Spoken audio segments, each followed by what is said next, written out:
the Shedeur Sanders story grew and grew and grew. Finally gets selected by the Cleveland Browns, number 144 overall in the 5th round. And when we saw him drop, it wasn't surprising, I guess, that he got out of the 1st round, but I can't sit here and tell you that it wasn't surprising to me that he went all the way in the 5th. I thought the 2nd round would be where he would go.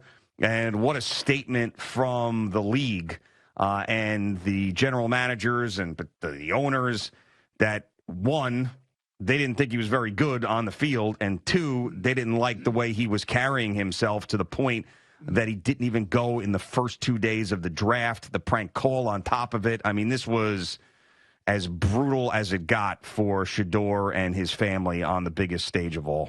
Yeah, I mean, you and I were not surprised that he was falling because we knew about him falling a couple weeks earlier, and we were talking about Tyler Shuck, if you remember, and how he was rising up the board. Yeah. Now, Tyler Shuck basically was the 2nd quarterback drafted, actually 3rd quarterback drafted after Jackson Dart and Cam Ward. But, you know, Shedeur Sanders just torpedoed himself. His attitude off the field, all those bad meetings that he had at the combine. His dad didn't help him either. You know, he was on podcast talking about, this is my son. If I can get him to where I want to get him to, I'm going to do that. You know, and trying to, in somehow, way, shape, or form, comparing it to the Manning family, by the way, which is insane. But, you know, when you listen to this kid talk right prior or at the combine about if you want a new culture in your locker room, I'm the guy to do that. I can turn it around. I mean, he's very high on himself. And I think he was very off-putting to many, many coaches and general managers in the league. And I'm telling you right now, and I know this after talking to 3 different personnel people in the NFL this weekend, they didn't even have him on their board. They took him off. And they took him off because the owner said, take him off. I don't want that guy. I don't want this kind of person in our entitled person on our team. And I don't blame him. I mean, when you listen to the way that he was talking about himself, some of the actions that you have seen on the field in terms of his interaction with other players, shoving a referee in the back, building his own draft room, legendary, having all this crap hanging off. I mean, like, this is basically a wake-up call to, I think, a lot of these athletes. And by the way, he wasn't the only one who fell. The other one who fell was Quinn Ewers from Texas. Yeah. Another big nil athlete, played at a big school, played in, playoff games, and was thought to be like the second coming. And, he fell as well and fell really hard. So it wasn't just Shedeur that fell. Quinn Ewers fell right along with him. Yeah, and there's no doubt that some of the things that you mentioned as far as the meetings, and there was a detailed Giants meeting where I guess, Brian Daboll didn't believe that he was prepared for it and then called him out on it. Then Shedeur's response back to Brian Daboll wasn't great. And then Daboll at that point, according to the report, was really down on him from that point on. There's no doubt that played a part in it. But we have seen so many guys that have had things hanging around them, whether it's a bad attitude or whether they got themselves in trouble somewhere along the line or whatever it may be. And if an NFL team believes that guy can play, they still draft him high. I mean, he might drop a little bit in the draft, down to maybe the back end of the 1st round or 2nd round, whatever it may be, but it won't be the 5th round. So I think that something's getting lost in this when everybody's, you got Stephen A. Smith screaming racism, which is insane to me for many reasons. It's almost like I don't even want to address that part of it. But if there's just a lot of general managers out there, coaches and owners that don't think he's very good on the field. Yeah, I didn't think so either way back when in the beginning of all this. I told you I didn't think either he or Cam Ward were worthy of the number 1 pick. But the point being is that if a team really desperately needs a quarterback, and they're going to get forced into taking some of these kids, which has happened so many different times. I mean, could he have gone to a better place than the Cleveland Browns with the disasters that they've had at quarterbacks in their history? I mean, it's funny.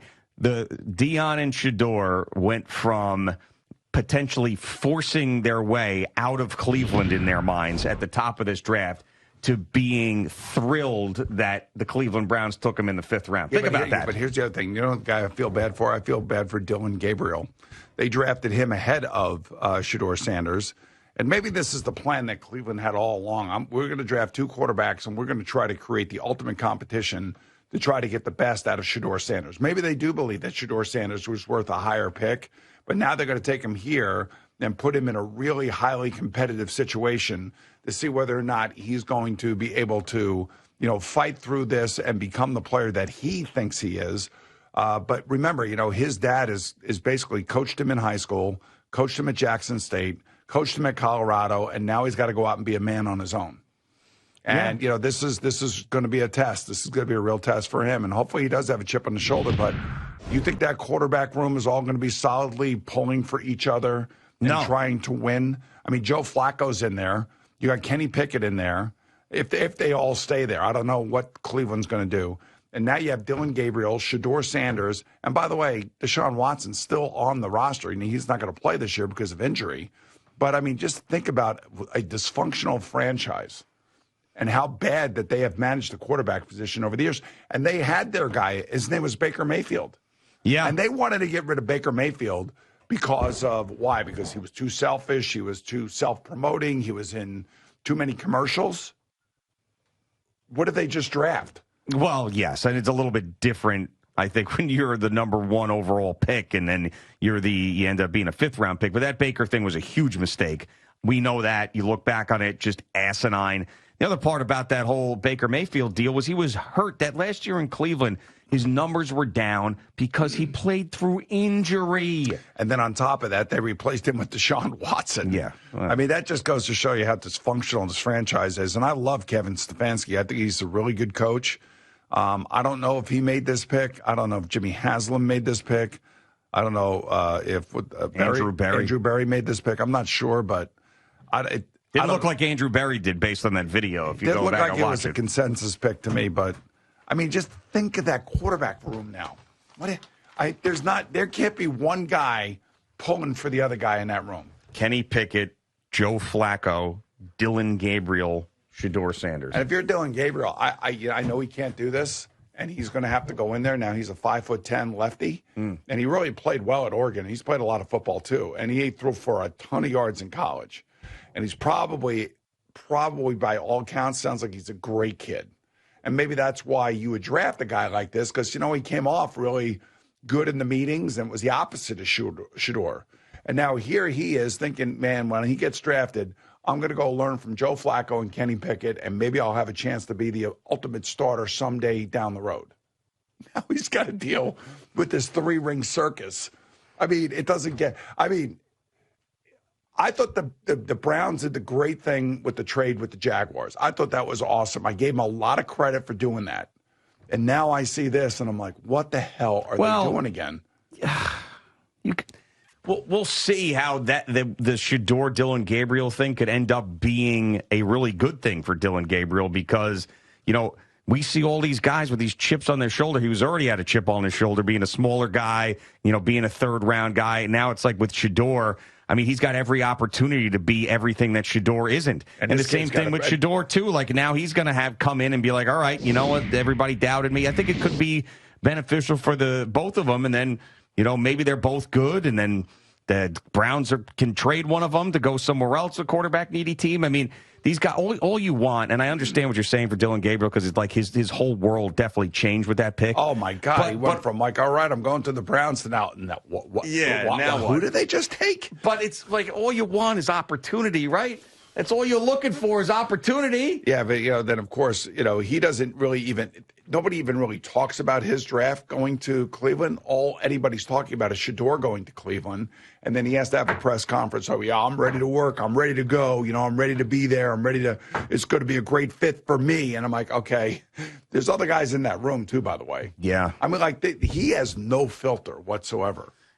It doesn't seem like it. And how about these Ole Miss kids who one of them ends up being Jeff Ulbricht's son, former Jets interim head coach and, of course, defensive coordinator. He's got a laptop open. His son sees the numbers of the draft picks. Ends up giving it to his buddy. He's sitting in the room. They call Shedeur Sanders, pretend to be Mickey Loomis of the New Orleans Saints, and then told him they have to wait a little bit longer. It's caught on this live stream with Shedeur. As much as Shedeur, I guess, needed to be humbled in this process, and people didn't like some of the way that he acted, and some of these videos came out, no one deserves that type of joke put on them in that situation. But Jeff Ulbricht's son did come out. He did apologize. He took responsibility for it.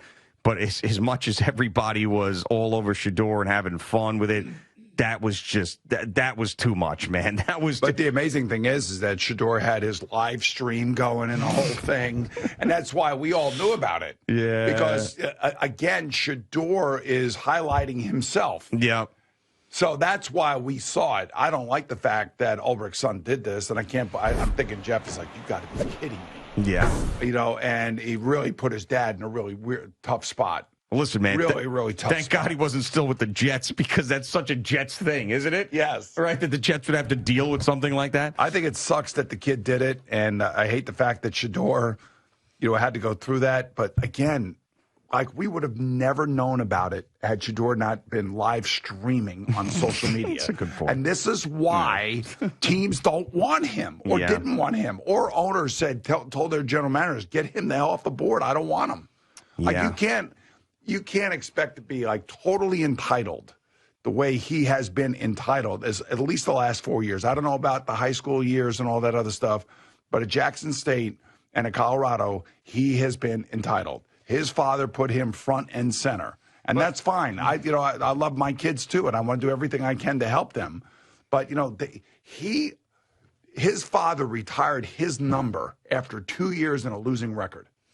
Yeah, but I mean that screams entitlement. Of course, but let's not forget, and maybe it wasn't to this level, but there was a lot of Caleb Williams stuff that was happening about how much money he was making, and all the painting of the nails, and he's crying in the stands, and he's a big nil athlete. He tells the punter, "We're not going to need you to punt because we're going to be scoring touchdowns all the time." All of these things, but he has real ability. Well, right, but this is what I'm getting to.